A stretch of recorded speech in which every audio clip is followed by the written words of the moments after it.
If your goal is anything around the realm of fat loss or weight loss, and you do not make stopping emotional eating your number one priority, you will have all the trouble in the world. Because let's say you follow like what I suggest and you're in a small calorie deficit and you're doing all the normal sustainable fat loss stuff. Well, then you'll undo that effortlessly. One emotional eating session may be 3,000 calories of ice cream. But here's the cool part. Ironically, healing your relationship with your emotions and stopping emotional eating with what I'm about to show you, the cool thing is it will cause fat loss to happen. So how do we fix this? How do we fix emotional eating?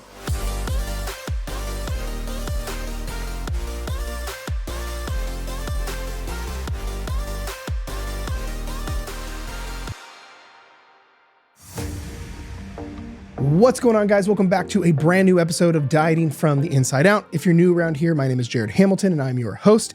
And in today's episode, I'm going to show you exactly how to stop emotional eating and how to, let's be honest, how to stop it fast.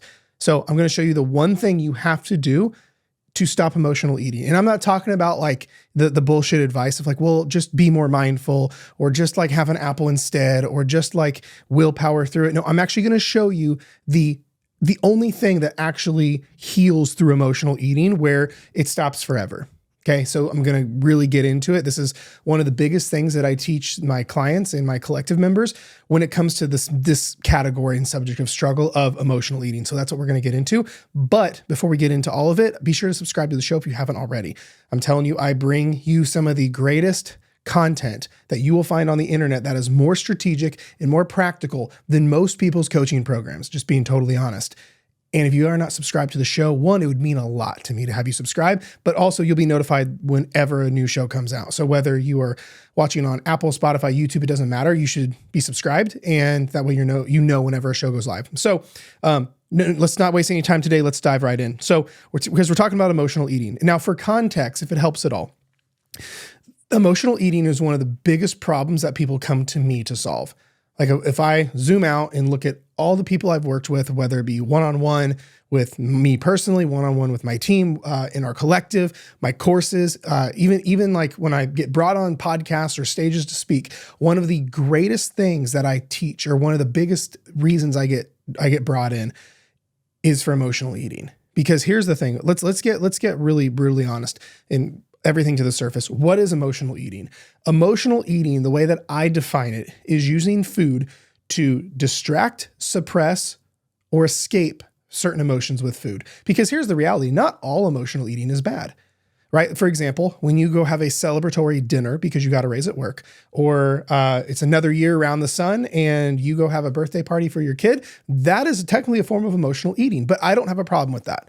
Right? I personally don't have any issues with using food in that way. When I say I'm going to help show you how to stop emotional eating once and for all, I'm talking about the negative, hiding your emotions with food.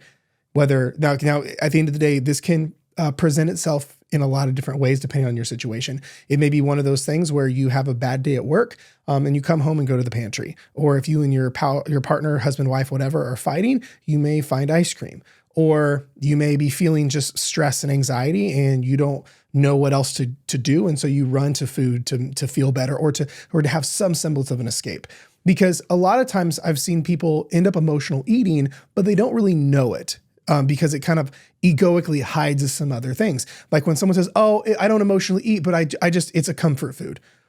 Well, the only reason you would be going to food for comfort is because you're experiencing the opposite of comfort. You're experiencing strife or distress of some sort, fear, worry, anxiety, lonely, sad, it doesn't matter. But at the end of the day, the only way to heal through this and fix it is actually doing the one thing that emotional eating is stopping you from doing, which is feeling the emotion that's coming up for you. So the cool thing is I make this super simple because sometimes I get asked like, well, Jared, what if it's anxious eating or stress eating, or it's when I'm lonely, or it's when I'm sad? The cool thing is all emotional eating is handled the same because all emotions need to be felt and held space for. But we'll get into that here in a minute. Because let's talk about real quick though, before we dive in, and this is a huge point, why this even matters. Why does emotional eating and fixing it matter? Why can't you just like buckle down and lose some weight now? Or let's say use something else. Like a lot of people will go from emotional eating to using workouts to hide their emotions, or they'll, pour into their kids, or they'll go clean their house like a dozen times. At the end of the day, even if it's something positive, like working out or pouring into your kids or starting a business. That's what I did. Whatever the case may be, emotional suppression is never okay. A lot of you guys, if you've been around and listened to my origin story podcast, I can't remember what numbers they are, but they're just a handful back. There's origin story, part 1 and part 2. And you guys, I fully open up about my journey with this stuff. And for me, I didn't struggle personally as much with emotional eating. I struggled with emotional productivity and emotional ambitious stuff. Like for me, whenever I would feel sad or anxious or whatever, I would actually not get hungry. I would be the other way around. Or I would only want to eat for certain emotions. If I was stressed or anxious, I wouldn't want to eat at all. I could go a day without eating. It was sadness. I could sometimes go to emotionally eat. But for me, the dangerous road I went down was I would have these parts of me that I didn't want to see: fear, worry, doubt, anxiety, unworthiness, never good enough, all of these things. And instead of feeling them and healing through them, I put it on the other side of, well, let me just go help a lot of people. So that's when I ironically started posting on social media and building my business. And out of a state of I'm not good enough and I'm anxious, I'm going to go do these things as a way to distract and feel better. It actually built a great result. I built a thriving business that helps people all over the world, but on the grounds of emotional suppression, right? So even if it's a positive thing, it's still at the expense of me in this context. So even if you are listening, you're like, well, I don't emotionally eat, but I definitely use working out as a therapy, where a guy like, I don't feel good, so I just go run. Or I hate myself, so I just go work out and hopefully I'll love myself one day. Or I feel sad and lonely, so I just scroll on social media for hours. Or I pour into my kids, and every time I feel, have a bad day at work, I just take the kids and we go to the park for hours. Again, I'm not saying those individual things are bad. I'm saying is if you are using a good thing as a way to emotionally escape, that's a concern. Okay, we'll get into this more, but here's why it matters, whether it be specifically emotional, but we're going to hone in on emotional eating, but I wanted to address that because why this all matters, because emotional eating, if you do not get on the other side of it before you start to lose weight, you will never lose weight. Like there's two sides to emotional eating. There's a more surface level. Like if you never stop emotional eating, you will never lose the weight you're trying to lose. It will never happen. If you think about it, like think of it, it was like this. Imagine if your goal wasn't to lose weight. Let's say your goal was to save money, but instead of emotional eating, you were emotionally spending. Well, it wouldn't matter. You saved money this week if you went and maxed out your credit cards every other bad day. You see what I mean? So if your goal is anything around the realm of fat loss or weight loss or whatever, and you do not make stopping emotional eating your number one priority, then you will inadvertently find you will have all the trouble in the world. Because let's say you follow like what I suggest and you're in a small calorie deficit and you're doing all the normal sustainable fat loss stuff. Well, one emotional eating session may be 3,000 calories of ice cream. So it doesn't do you any good if you like cut a few hundred calories out of your diet every day. Like for example, let's say you were in a 300 calorie deficit for 7 days this past week. 7 times 3 is 21. So 2,100 calories in a deficit for that week. But if one overeating, emotional eating session, you have 3,000 calories of ice cream, well, 1 pint of Ben & Jerry's ice cream is like 1,200 calories. So that's not that hard to do. Well, then you'll undo that effortlessly. And there's no amount of, what word am I looking for? There's no amount of compensation that will help for that. So this is why if you struggle with emotional eating, that should be your number one priority. This is enough to where when I work with someone, it doesn't matter one-on-one, but especially in like the collective, when I'm working with that group of people, I tell everyone, like, if this is why you have to diet from the inside out first before you diet for real, because you have to earn the right to lose weight. And if you are emotional eating, you have no right to try to be aggressively in a calorie deficit and make fat loss happen. Your foundation isn't there. Because it doesn't matter if I like snap my fingers and make the magic fat loss tricks happen and you lose all this weight, but this weekend you have a bad day or your ex post something on social media you didn't like, or your boss yelled at you, and then you emotionally eat in a spiral. You see what I mean? You have to address this first. But here's the cool part. Ironically, healing your relationship with your emotions and stopping emotional eating with what I'm about to show you, the cool thing is it will cause fat loss to happen. Case in point, I just had a conversation with a gentleman I'm working with right now. Like he's literally been working with me one-on-one for not even a month, but he's in stage 1, so dieting from the inside out. We aren't even trying to lose weight yet, but we've been honing in on his mental food noise and his emotional eating, and they are very intertwined for him. And ironically, over the past month, we had a call today. He literally said his mental food noise is down like 70%, which is insane. Like think volume wise on like, if you on your radio, if you are blasting your radio and you can't hear, dropping that dial by 70%, that's a huge deal. Imagine if that was in your head. But here's the thing, and we'll get into this here in a little bit. So much of his emotion or his food noise was because of emotional eating, because he was feeling all these emotions, didn't know how to handle them. So he hit him with food, but he was emotional all day. So inadvertently, they were very intertwined. But just addressing and using the framework that I'm going to show you, he literally, and it's only been a month, his food noise dropped by, he said 60 to 70%. He hasn't binge eaten once or emotionally binge eaten once.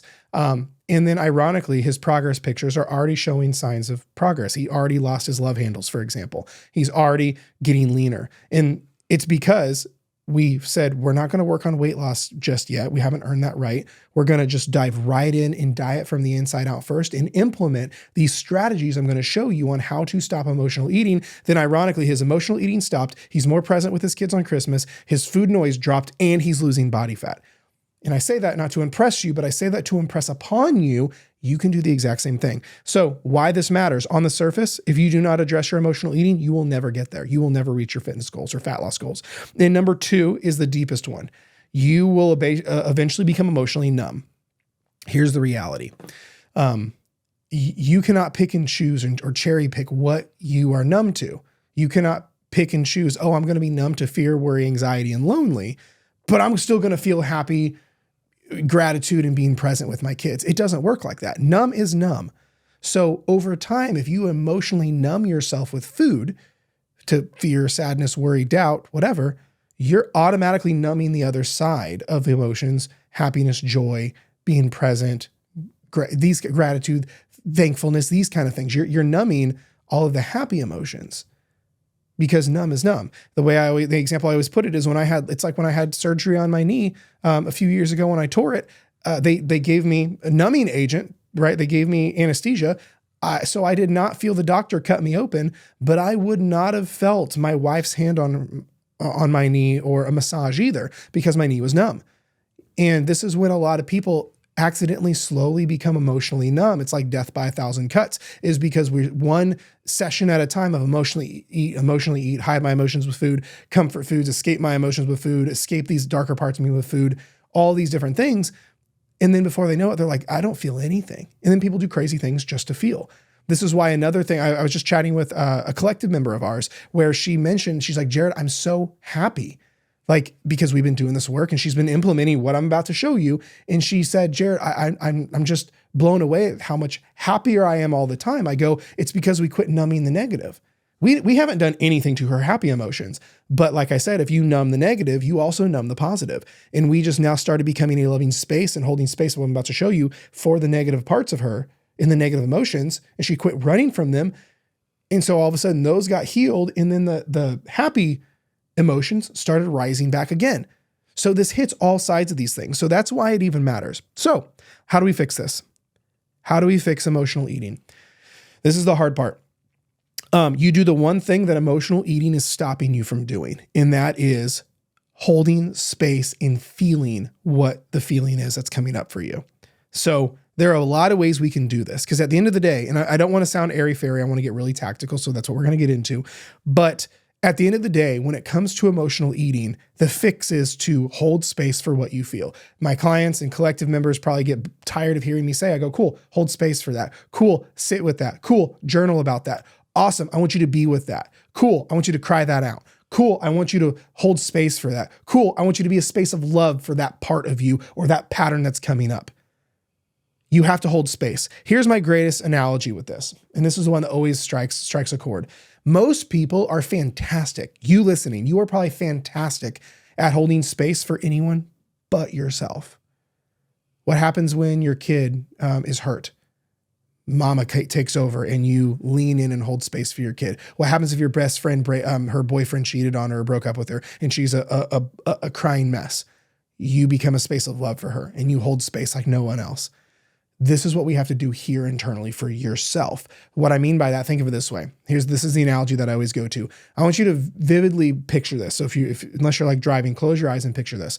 I want you to think about you are in your house, looking out your window, and you see your kid, boy or girl, doesn't matter, playing in the front yard with their dog. And I'm a dog dad. I've got 3. I know how big of a deal dogs are. So you look out the window and you see your kid. Let's say he's 10, she's 10, whatever. And they're playing fetch. And it's going great. No one's in any danger. Things are awesome. It's a quiet neighborhood. And all of a sudden the ball rolls out in the road. And then all of a sudden the dog chases after the ball. And all of a sudden your child watches their little best friend get smoked by a truck and killed. Horrible thing to happen. I've lost a dog before. And it is one of the hardest things I've ever felt. And that was before I was a dog person. It's hard. But imagine your child was literally 2 seconds before playing with that dog, having the time of their life. The dog runs out in the road and gets hit and killed by the truck. Your kid's fine, but the dog didn't make it. Your kid is feeling so many feelings. They are feeling sadness.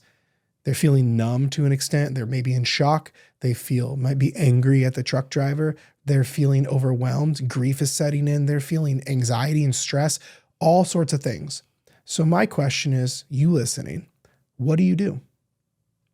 You probably rush out and run to the kid, but what do you say to them? Think about that for just a second. What do you say to them? What do you do? Anytime I've asked this to anyone, 9 times out of 10, they say, well, Jared, I would hold them. I would cry with them. I would hold space for them. I would love them and I would comfort them. I go, interesting.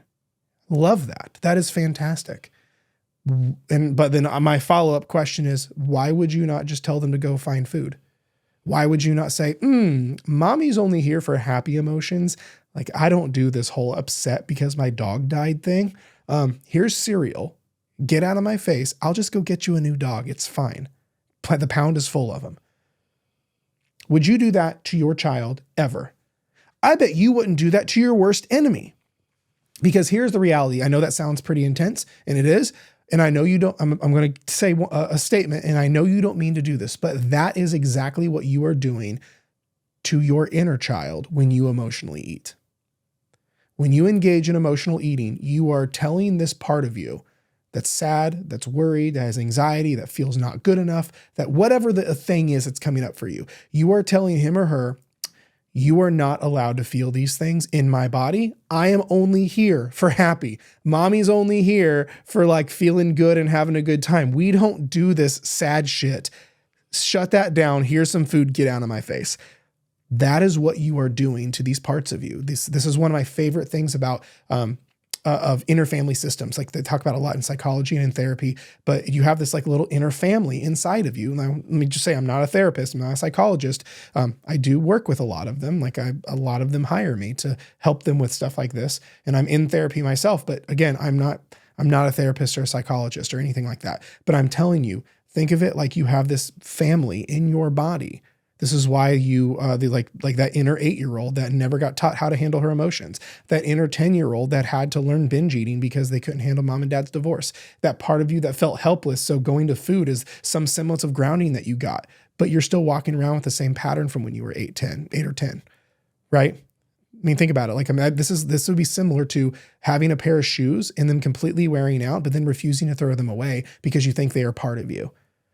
Right? Again, I don't mean this in any judgment or shameful way. I'm trying to shift your beliefs and understanding about this stuff. So back to the child analogy. Whenever that would happen, like imagine this, but imagine the dog passing away, got hit by the truck, and you tell your kid, hey, I'll just get you a new one. Literally, the pound has another golden retriever just like this one. It's fine. That would fix the problem, but that would deny your child in the midst of it, right? Well, so when you go, I feel unworthy, I'm going to just go lose a bunch of weight to feel worthy, you're doing the exact same thing to yourself. Instead of like in the kids analogy, what would you do? You would help them grieve. You would let them feel the feelings of losing their best friend and watching that happen. That's what you need to do with you. That's that energy that you would bring to your kid when you're like, oh my gosh, I'm so sorry. You have every right to feel upset. I'm sad too. You would cry with them. You would hold them. You would love them. You would accept every emotion that would come out of that child. You would let them cry. You would do all these things because you know you couldn't fix it. You wouldn't try to fix it. Fixing it would be, let's go replace the dog. You wouldn't do that. You would just go, I'm so sorry. This is so bad. This is so hard. You shouldn't have to deal with this. I'm so sorry. I'm sad too, but you're allowed to be sad. It'd be something like that. That is the picture perfect thing to do when you are feeling any emotion. We'll call it negative, even though they're not really negative. But when you feel fear, worry, doubt, sadness, overwhelmed, lonely, uncertain, distraught, angry, it doesn't matter the emotion. Depressed, any level of stress or anxiety, I think I said those, it's the same thing. You need to bring that loving energy to those parts of you, because at the end of the day, you are not your feelings. You are you experiencing an emotion. Think of emotions just like messengers. It's no different than your mailman. Mailman isn't the one responsible for the bill. The mailman brings you the bill and says, oh, you have a notice. You probably should look at this, right? That's what your emotions are. That's it. So we need to think the emotion. We need to be a space of love for the emotion because it's just your psychology doing what it does best. If you have a hard time with this, go watch the movie Inside Out 2, where they like make this a beautiful, vivid picture of these parts of you with the emotions. But that's the secret. Like that is the number one secret. This is why I always hate when other coaches or Fitspo people online, when someone struggles with emotional eating, they're like, just go be mindful. Get fucked. That's not helpful. Just go eat an apple. You've obviously never had a bad day in your life and have go away. That's not helpful here. Well, your why isn't strong enough. Go fuck off. That is not helpful at all. Pardon my French. This shit is what infuriates me. When someone who is not emotionally regulated, that is trying to teach other people how to be emotionally regulated with things they've never experienced, or even have a level of acuity to understand the game. The worst advice you can give someone who's who's ready to emotionally eat is, oh, just be mindful. That's like telling someone depressed to just be happy. No, you have to be there. Be a space of love for whatever is coming up. And this shit's hard. It's easy to say it. It's simple, right? Anything complex to be doable to show up for, it has to be simple. But do not mistake simple for easy. Most people listening to this, maybe you, grew up in a place where it was not safe to show your emotions. It was not safe to feel things. You may have been taken advantage of. You may have been disciplined. You may have never had an example in your life of an emotionally regulated human. But this is where what we're doing is reparenting. This is actually really deep. This is actually really heroic work you're doing that most people will never do. But this is what we talk about here on Dieting from the Inside Out, because it's the only way to go. Here's my thing, the way that I view this, it's why I approach transformation and coaching and of weight loss the way I do, is because I know we have to get deep to what makes your wheels turn in your psychology and the way you operate as a human and your brain and emotions work, your personality, all these things. That's the only place we can go to have life-altering, long-term transformation. Sorry, apparently I can't talk today. You see what I mean? This is why if I say, hey, just eat less, move more, it almost sounds juvenile. If I go, oh, let me just give you a better macro split, it sounds kind of childlike. If I go, oh, let's just do more workouts, let's just add cardio. You notice how right now that just doesn't even sound appropriate? It's because it's not. Because there's no amount of effort you can fix emotional eating. You can't out-intellectualize feeling either, right? Like when I say stop doing and just be. Literally stop doing like you feel emotional. Oh, what do I do, Jared? I'm going to show you some stuff to do, but we have to be first. You have to be a space for that. Like this is an analogy that I was chatting with another client of ours the other day, where she was struggling with this. She was really having a hard time with holding space for her emotions and like what to do with that. And she realized that she's never actually been taught how to feel things, which is profound work. So she's actually working with me with this stuff, and working with a therapist at the same time. And it's a magical combination. But I said this, I asked her, because she has a boyfriend, and I said, hey, do you ever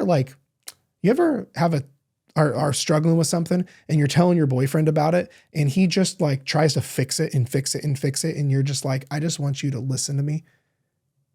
And I just want you to be like a sounding board. I just want you to like hold space. She goes, oh my gosh, all the time. And I go, that's what you're doing. You're doing that to your problems, to your emotions. And literally she had the biggest breakthrough in that moment. It was the coolest thing ever. I love being in that space with people who have instant breakthroughs. Now, again, not everyone has an instant moment in time breakthrough. Most people's has slowly changed over time. But in this moment, she had a massive shift in awareness, and it went, oh, I get it now. Because she struggled, because she would have these emotions come up and she's like, I don't know how to hold space. I don't know how to just feel my emotions and things like that. But then I asked her, I said, does your boyfriend do this and struggle with this? Where like you're just having a rough day and you're just venting and talking about what you're feeling and he's trying to fix it and you're just like, fuck, I don't want you to fix it. I want you to just listen to me and see me. And she said, all the time. And I go, that's exactly, I said, you're doing that to your emotions. Your emotions just need seen. That's it. The sadness you feel because life is hard, or the stress you feel because of all the work deadlines, or the uncertainty you feel and anxiety because you and your partner are fighting, that whatever it may be, those things just need seen. They don't need fixed. Fixing would be just like replacing the dead dog. That wouldn't fix the problem. It would fix the surface level of the problem. Is like dog was dead. We replaced it with an identical dog, but it does not fix the child. Well, in a lot of cases, if you are feeling these emotions and you're just like, oh, I'm just going to like ambition my way through it. I'm going to affirmation my way through it. No, that's like just like replacing the dead dog with another dog. Doesn't fix the problem. It fixes the surface level perception of the problem, but it doesn't fix the actual thing. Feeling is the only thing that does it. That's why that kind of rhymes. Feeling is healing. Here's my favorite analogy, and this is actually kind of triggering for a lot of people. But again, you guys come here for the real answers and the real solutions, and I don't fuck around with bullshit.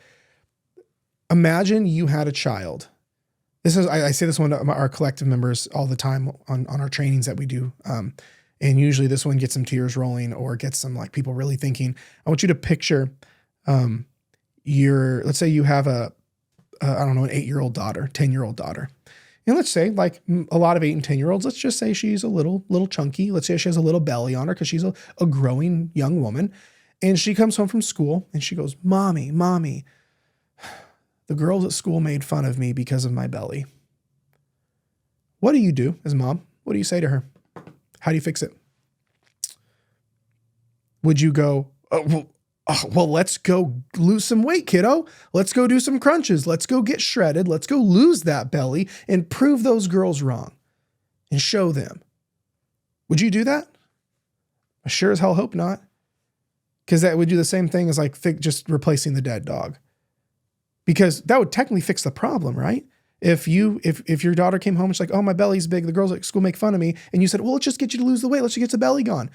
That would fix the problem of like the kids at school, but it would hurt and deny your daughter in the process, wouldn't it?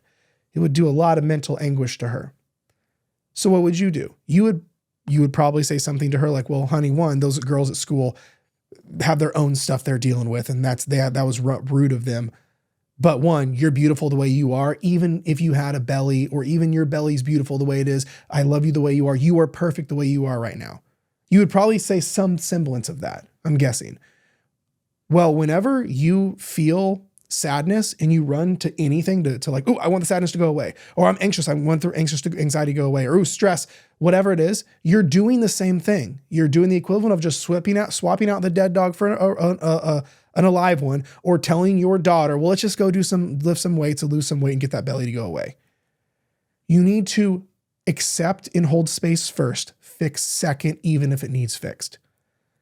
Again, guys, don't take this the wrong way. I'm not saying just accept and never change anything or sit in sadness for weeks at a time. That's not what I'm saying. But you have to stop trying to get the thing to go away as soon as it comes in. You need to start seeing it and feeling it and allowing it to be here. This podcast episode probably has more analogies than I've ever used. It's like going to the bathroom. Imagine going to the bathroom, imagine feeling the need to go poop, and you go, I don't like this, and then just distracting. Well, it's going to get messy real quick. That's what you're doing emotionally when you don't hold space. Imagine like you're literally going, it needs to come out. I don't like it. And you shove that shit down and go distract with food. Versus if it was going to the bathroom, if you eat and drink every day, that food and water has to go through you. There's no way around it. It has to go through you. right? So you go, ooh, something's in, needs to come out. You go sit on the toilet, hold space, nature takes its course. What's in comes out, you flush, you call it a day because it's a normal biological process. Well, experiencing all the emotions, the whole Rolodex of emotions, is a very normal psychological process of having a day in the life of you. Very stressful in a crazy world. So in the same way you eat food and drink water all day and you need to go to the restroom and you're like, okay, I do. You even do it in private. No one loves going to the bathroom. It smells bad. And you do it in private, but you know it's what you need to do to stay regular so nothing builds up, right? But a lot of you listening have done the equivalent of not pooping for 40 years or not going to the bathroom for 10, 20 years. You feel stressed? Nope, we don't do that. Feel anxiety? Nope, we don't do that. And you hide it with food or any other coping mechanism. Versus what we need to do is, oh, something is here. I need to be with this and be that loving space that allows it to feel through it. Because that's at the end of the day, whatever modality you're using, the ones we use with clients mostly are forms of journaling, meditation, just inner work as a whole, breath work as a whole, quiet walks. There are so many different things that as a tool you can use for these things, like journaling and writing about what you feel. If something comes up, you write about it, or you just meditating and sitting in silence with whatever's coming up for you. Just doing inner work as a whole, like writing letters to your inner child, going on quiet walks. If inner work is kind of new to you, going on a quiet, no music, no podcast walk with your anxiety, things like that. We're doing breath work. Whenever something comes up, you breathe through it. Take your focus back to your breath and allow yourself to breathe through the panic or the anxiety or the stress that's coming up for you, right? Frameworks like this and tools help, but it's all different ways to hold space. I even have clients who, they don't like to journal, but what they'll do is like when they're driving, they will just do like a verbal journal. It's just like, they'll pull out their voice memo and just like voice memo to themselves what they're feeling, as their way to hold space through it. There are so many different ways we can do this, but at the end of the day, that is the solution to getting on the other side of emotional eating is you start holding space and feeling what is coming up for you, feeling all of your emotions and being the loving space for them all. I know that sounds airy-fairy. I know that sounds corny, but quite literally, you have to become a space of love and acceptance for the darkest parts of you. That means the part that's worried about failing, become a space of love for her. That part of you that feels anxious and that just wants love from mom, become a space of love for it. Again, your emotions are not you. Even your inner child is not you. These are patterns and parts of you that have been in your childhood or that have come up for you, but you're just becoming a space of love for them. I know some of you listening may be like, how the fuck does this apply to fat loss? I'm telling you, this is some of the very first work I have our clients and collective members do. Literally, I have and I talked about it actually, I think in the podcast episode before this, my entire process on how we create results. This is how we learn to regulate our emotions. Most people act like they're just robots. Like most of you listening, you just think you're like body fat and muscles. You're like, what's the calorie thing I need to do? What's the weight loss hack I need? What's the weird herb power shot I need to do in the morning? Like, nah, man, you need to get in tune with your emotions. You need to fix the relationship you have with you. Become a space of love for all these darker parts of you and be the parent that you never had and give yourself the things you never got when you were little. That's the truth with all of this stuff. Like you think about it, your journey, you should have all these parts. You need to address things mentally, the way your mindset works and the way you think. You need to address things physically, your body, your physical results, but you also need to address things emotionally. Mentally and emotionally are two very different things, right? How I think and mindsets I specifically have and beliefs are very different than emotions. Think about it that way. Beliefs and emotions are two very different things. Emotions are meant to be felt. Beliefs can be challenged and shifted.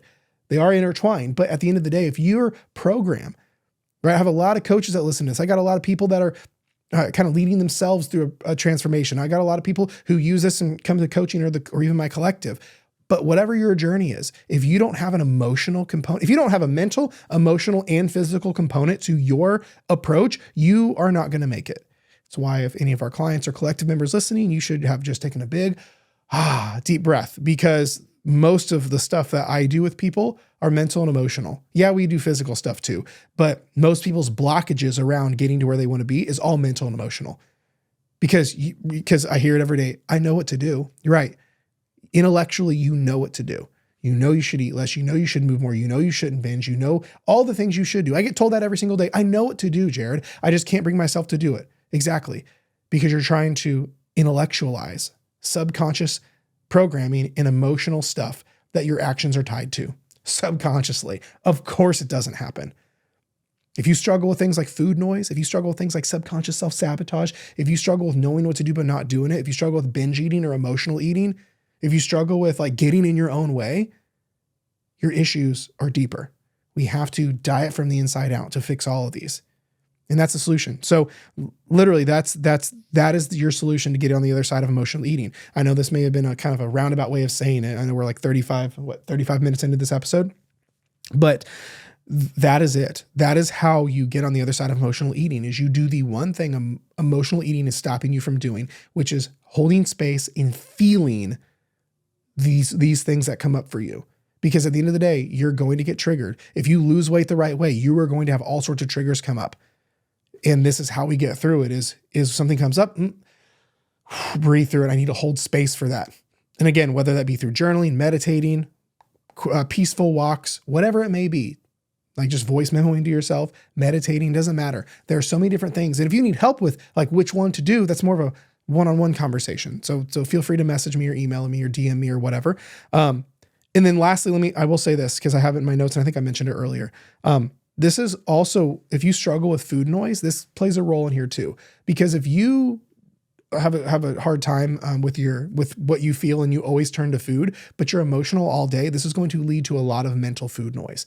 Because if you experience a lot of emotions all throughout the day, a lot of like negative fear, worry, doubt, anxiety, confused, overwhelmed. I mean, we live in a crazy world. You know, just having kids alone, it's like all your brain is in a totally different place. Well, if your only outlet to these emotions and how to handle them is by turning to food, you're going to have a lot of mental food noise. So this way, if you become emotionally regulated, where you can hold space for these emotions separately from food, you'll notice your upstairs gets a lot quieter. Food noise drops, peace comes in, and you actually have a lot more freedom. Because at the end of the day, I really think that's what everyone here wants. I think you're listening to this because you want a level of freedom. You want mental freedom. You want emotional freedom. You want physical freedom. You want freedom in your actions. Most people I talk to, it's interesting. Like it's all they want is peace, to be free. But most people feel like they're trapped in almost mental or emotional or physical incarceration. They're trapped in a body they hate, or they feel uncontrolled or trapped in their actions. I know what to do, but can't do it. So they're trapped, or they're trapped mentally with beliefs or thinking from their childhood or patterns, or they're trapped emotionally, right? Oh, I can't feel this. I have to turn to food, or emotions are all over the place. So I think at the end of the day, most people want peace. And getting peace and freedom starts with what's going on inside. Because at the end of the day, if you want an external shift, you have to make internal shifts. Because that's where I was actually had a really big call the other night with the collective on self-sabotage, and I took it a level deeper than I've ever taken it before. And one of the things that I was talking about was that before most people sabotage externally, shifts happen internally, negatively, whether it be doubt, fear, anxiety, worry, whatever it is, or like they start questioning things or jealousy kicks in, whatever. Usually a shift inside happens, a negative shift inside, then that causes drifting in actions, and then external results start to suffer from a chain of events. But it also happens the other way around. If you make these internal changes of becoming a space of love for what you feel, all of a sudden you quit turning to food. All of a sudden you have control around food. All of a sudden food noise drops. All of a sudden your headspace becomes clear. All of a sudden you start to lose weight. So always remember, it's why that's the whole premise of dieting from the inside out, is we have to go inward before we get things on the outside to catch up. So diet from the inside out first before you diet for real. Otherwise, my friend, that is it for today's episode. I hope you got a lot out of this. I know it was deeper. You probably should go back and listen to it a couple times.